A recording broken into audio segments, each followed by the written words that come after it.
What's going on, guys? Briar Rabbit here. Today is Friday. That means Zer is back in the reef this week. He's right over here in his little cubby hole. We're going to go take a look at what he's got. See what his exotic selection is for week 102. I'll give you guys some recommendations as well. So, let's start off with the Titan. First off, we got the Helm of Saint 14. Helm of Saint 14 is a funny thing. It can be a real lifesaver. In the Golgoroth fight, for example, absolutely invaluable. Allows you to block an area so that PvE enemies just won't come through it. They just get stuck, they get blinded, and it can really help your entire team stay safe. But a lot of times, it's just completely useless, and you're better off with another exotic. In PvP, I don't find it all that useful. On occasion, somebody will come into my bubble and get blinded, but for the most part, like auto-aim on melees or shotguns will help them out anyway, so I tend not to run it in PvP at all. I do like to have one ready to go for PvE, because in some situations, it really is absolutely invaluable. In fact, for that Golgoroth fight, I generally like to have two in my party just to make that go a little bit smoother. So I would definitely pick this up if you don't have one. Level it up, have it ready. You might not need it all the time, but when you do need it, you're going to find that it is just a fantastic exotic. The main perk here is Starless Night. Your Ward of Dawn blinds enemies who enter it. Again, in PvE, this is... in certain situations, it can really be a lifesaver, and it can keep you safe, and it really works out well. We got increased intellect, increased discipline, ashes to assets, second thoughts, and infusion. So not a bad set of perks on this either. Next up for the hunters, we got the bones of Yow!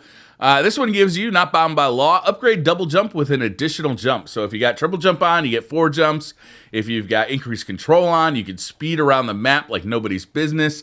Bones of Eo are basically my default hunter exotic.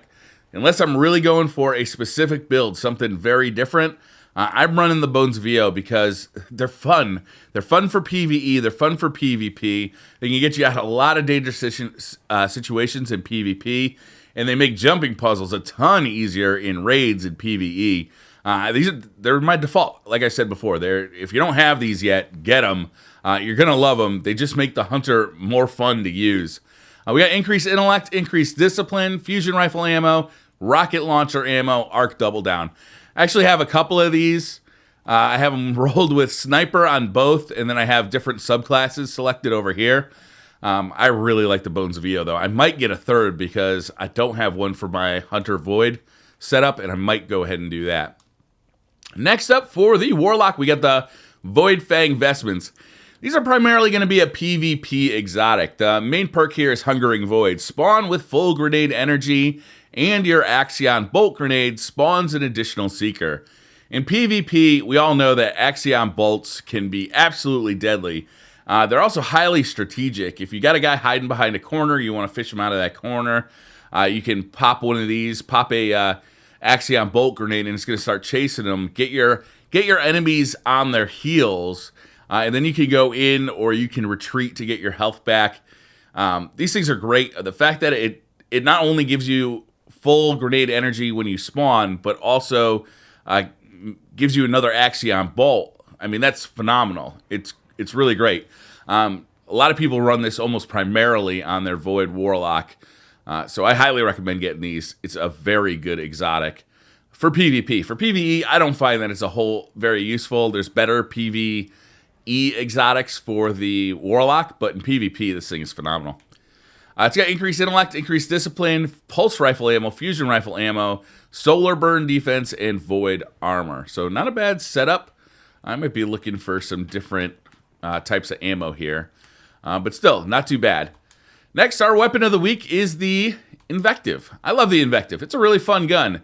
It's got full auto, final round, quick draw, fitted stock, send it, and the main perk is Invective. This weapon regenerates ammo over time. The main deal with this is it acts pretty much like a standard PvE shotgun that you want, right? It's going to fire fast. It doesn't have a ton of impacted range, but it's not bad in PvP because it's full auto. Basically, your second or third shot often will kill a guy at a further range than you might think.